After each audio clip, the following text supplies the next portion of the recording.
বুধবার আন্তর্জাতিক অপরাধ ট্রাইব্যুনালে আওয়ামী লীগের নেতৃত্বাধীন ১৪ দলের বিরুদ্ধে মানবতাবিরোধী অপরাধের অভিযোগ দায়ের করেছেন জাতীয়তাবাদী গণতান্ত্রিক আন্দোলন এনডিএম চেয়ারম্যান ববি হাজ্জাজ। এটা একটা ধরনের প্রশ্ন। অভিযোগে বলা হয় ১৯ জুলাই ১৪ দলের বৈঠকে সারা দেশে কারফিউ জারি এবং দেখামাত্র গুলি করার নির্দেশ দেওয়া হয়। ছাত্র জনতার আন্দোলনে গণহত্যার নির্দেশনায় ও পরিকল্পনায় যুক্ত ১৪ দল নেতারা ১৯ জুলাই ১৪ দলের বৈঠকের মাধ্যমে শেখ হাসিনার সরকার গণমাধ্যমকে পরিষ্কারভাবে জানায় যে ১৪ দলের বৈঠকের মাধ্যমে তারা ওই ডিসিশনে আসেন যে ওনারা কারফিউ জারি করবেন এবং এই কারফিউতে ওনারা দেখা মাত্র গুলি করার অর্ডার জানান।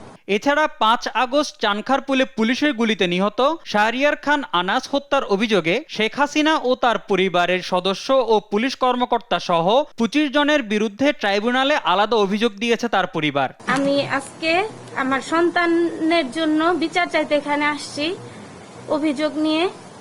আমি এই দেশের সংবিধান অনুযায়ী যতটুকু সর্বোচ্চ শাস্তি এই হুকুমদাতা থেকে পালনকারী এই প্রত্যেকের সাজাটা চাই। ট্রাইব্যুনালের চিফ প্রসিকিউটর বলেন, দ্রুততম সময়ে ট্রাইব্যুনাল পুনর্গঠিত হবে, নিশ্চিত করা হবে ন্যায় বিচার। সবাই যেন এই অভিযোগগুলো নিয়ে আন্তর্জাতিক অপরাধ ট্রাইব্যুনালের কাছে আসেন, সেইটা আমরা জাতির কাছে আহ্বান জানাচ্ছি।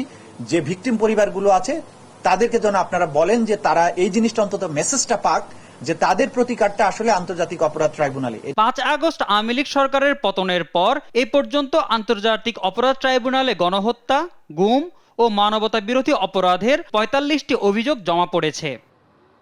মোহাম্মদ সাকিব, দেশ টিভি, ঢাকা।